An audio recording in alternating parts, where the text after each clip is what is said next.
watching through a shattered window as everything she has known collapses into ash and blood. The battle lasted 3 hours. It was supposed to last 3 days.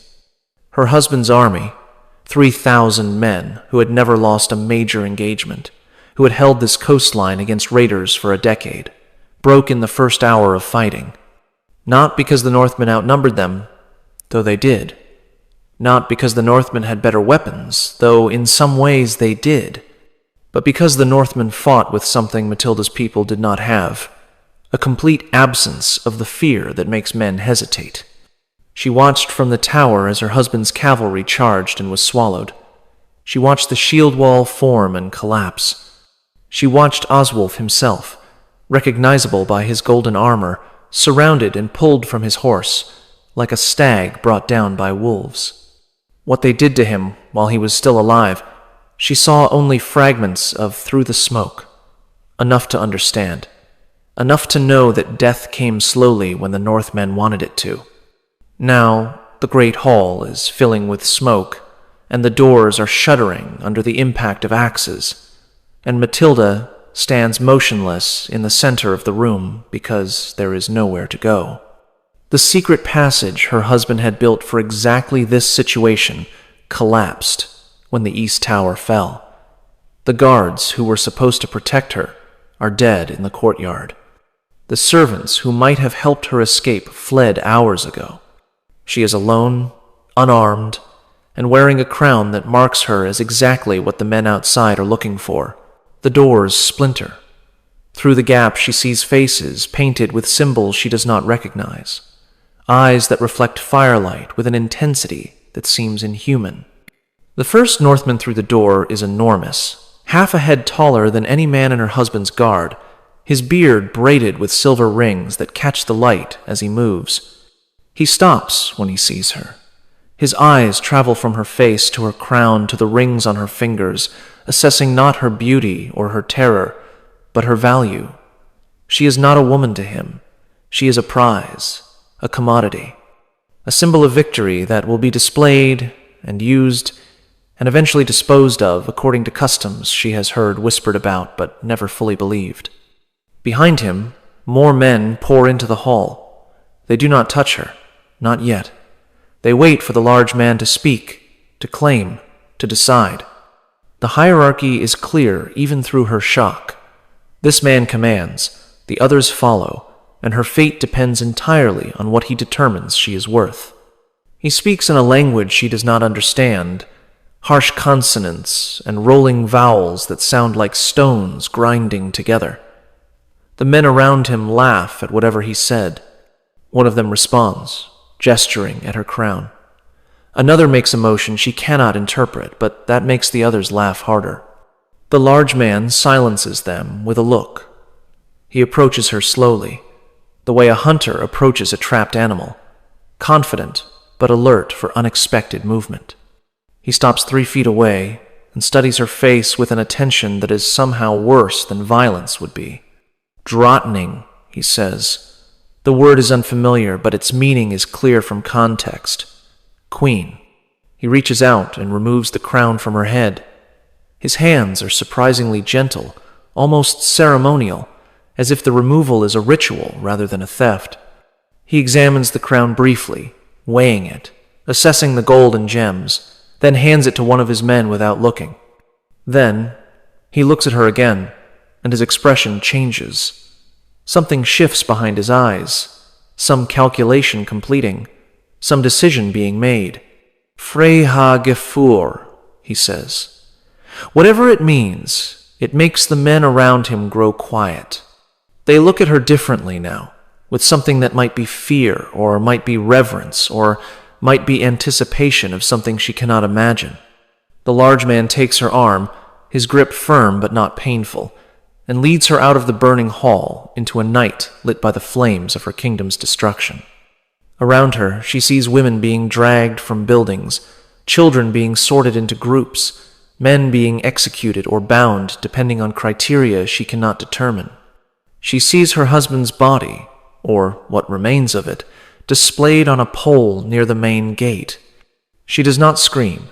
She does not fight. She has watched enough of this night to understand that screaming and fighting accomplish nothing except hastening whatever comes next. She allows herself to be led toward the harbor where ships with dragon prows wait in water that reflects fire like liquid metal. She walks past the corpses of everyone she has ever known into a future that exists beyond anything her experience has prepared her for. She is a queen. She will learn what that means to the men who have taken her. She will learn what Vikings really did to captured royalty. And she will wish, many times in the months to come, that she had found a way to die in that burning hall. What you are about to learn has been systematically softened by centuries of scholarship that preferred to focus on Viking exploration and trade rather than Viking conquest and consumption. The sagas that survived were written by descendants who wanted their ancestors remembered as adventurers rather than predators. The archaeological evidence that tells a different story has been interpreted through frameworks designed to minimize what it actually reveals. Tonight, you will learn what the Norse sources themselves document about the treatment of captured royalty, not the sanitized versions that appear in children's books about fierce but honorable warriors. The actual practices, recorded in their own words, preserved in texts that scholars have traditionally translated with strategic omissions. You will learn about the ritual significance of royal captives, why queens and princesses were valued differently than common prisoners, what specific ceremonies awaited women of noble blood. You will learn about the thrall system that reduced human beings to categories of property, and the special category that existed for captives whose status made them useful for purposes beyond labor. You will learn about the blot, the sacred rituals that required specific types of offerings, and why royal women sometimes fulfilled requirements that animal sacrifice could not satisfy. You will learn about the practice of gifting high-status captives to gods, to jarls, to warriors who had distinguished themselves in battle. You will learn what the skalds meant when they sang of bed slaves of noble blood, what the laws meant when they specified different rules for thralls of royal origin, what the archaeological evidence of female remains in elite Viking graves actually indicates about the women buried there. You will learn why some captured queens were kept alive for decades, while others disappeared within days, and what determined which fate a woman received. You will learn about the children born from these arrangements, the bloodlines that merged conqueror and conquered in ways that the official histories preferred not to examine. Subscribe if you want to understand the reality behind the mythology. Comment below telling me where you are watching from. Because Matilda is being led to a ship right now, her arms still gripped by the man who claimed her, her future being determined by calculations she does not understand. And I am going to tell you exactly what happened to her.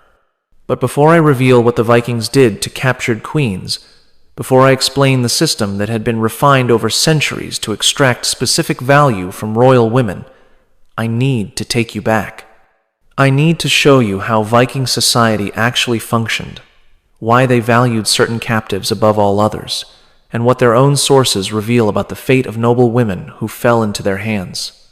Because you cannot understand what happened to Matilda without understanding the men who took her and the culture that shaped them. The Vikings were not a unified people or a single culture. They were a collection of Scandinavian societies, Norse, Danes, Swedes, who shared language, religion, and certain fundamental assumptions about how the world worked. Among these assumptions was one that shaped everything they did, the belief that the universe was governed by fate, that outcomes were determined by forces beyond human control, and that the only appropriate response to this cosmic indifference was to seize what you could while you could seize it. This worldview produced the raids that terrorized coastal Europe for 3 centuries. It also produced a social system designed to process the wealth those raids generated, including the human wealth that often proved most valuable of all. The thrall system was slavery, but slavery with characteristics specific to Norse culture. Thralls were property, owned completely by their masters, with no rights that their owners were obligated to respect. They could be bought, sold, gifted, punished, used, and disposed of according to owner preference. The children of thralls were born into thraldom regardless of paternity, creating a hereditary servant class that expanded with each generation. But within this system, distinctions existed that made certain thralls far more valuable than